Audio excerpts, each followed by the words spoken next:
আজকে একটি নতুন ক্লাস, সেটা হচ্ছে যে চৌবাচ্চা সম্পর্কিত। চৌবাচ্চা এখানে দেওয়া আছে, এটা খুবই ইম্পর্টেন্ট একটা অঙ্ক। সেটা হচ্ছে 20 বিশেষে সেটা আসে। যেমন এখানে দেওয়া আছে যে দুটি নল দ্বারা একটি চৌবাচ্চা 8 মিনিটে পূর্ণ হয়। নল দুটি খুলে দেওয়ার 4 মিনিট পরে প্রথম নলটি বন্ধ হয়ে যায়।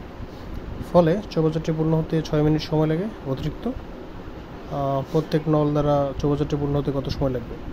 এখানে আমরা যদি ধরি যে দুটি নল যখন একত্রে ছিল, তখন আমরা ধরতে পারি যে 8 মিনিটে পূর্ণ হয় একটি চৌবাচ্চা।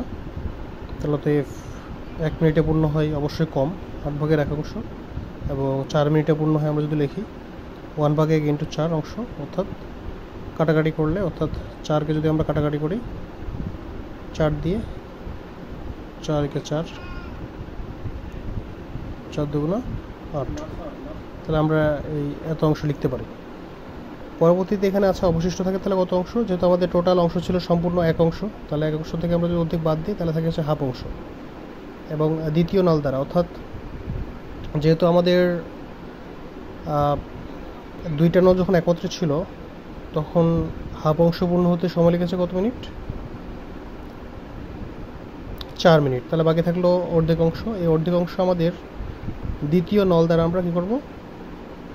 পূর্ণ করব। তাহলে চৌবাচ্চাটির অর্ধেক অংশ পূর্ণ হয়, ওখানে দেওয়া আছে অঙ্কে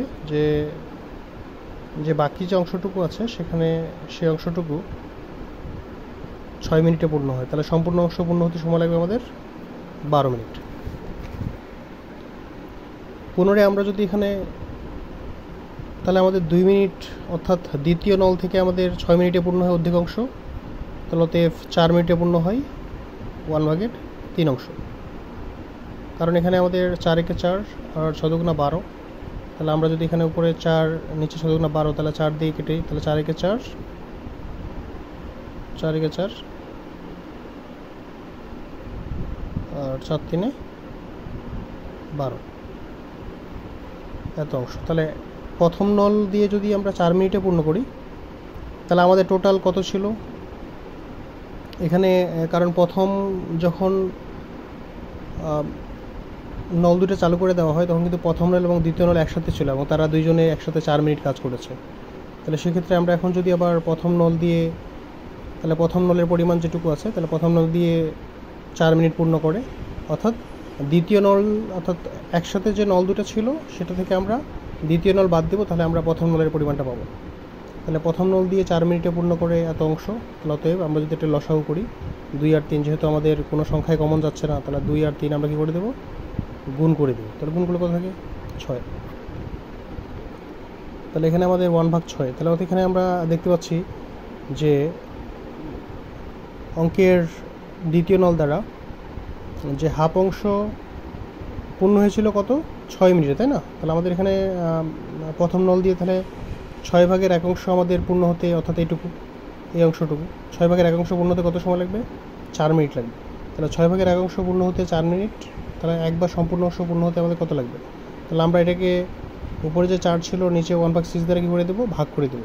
তাহলে ভাগ করে দিলে হবে কি? তাহলে 4 এখানে থেকে যাবে, কারণ হরে যখন আমাদের কোনো ভগ্নাংশ থাকে তখন সেখানে লব চলে যাবে উপরে আর হর চলে আসবে নিচে। তাহলে আমরা 6 উপরে দিয়েছি আর 1 দিয়ে দিচ্ছি নিচে। তাহলে আমরা এখানে 6 আর 4 যদি গুণ করি, তাহলে 6 আর 4 গুণ করলে 24, নিচে 1, তাহলে 24কে 1 দ্বারা ভাগ করলে কত থাকে? 24। তাহলে প্রথম নল দিয়ে পূর্ণ হয় 24 মিনিটে, দ্বিতীয় নল দ্বারা পূর্ণ হয় 12 মিনিটে। এই ছিল আজকের অঙ্ক।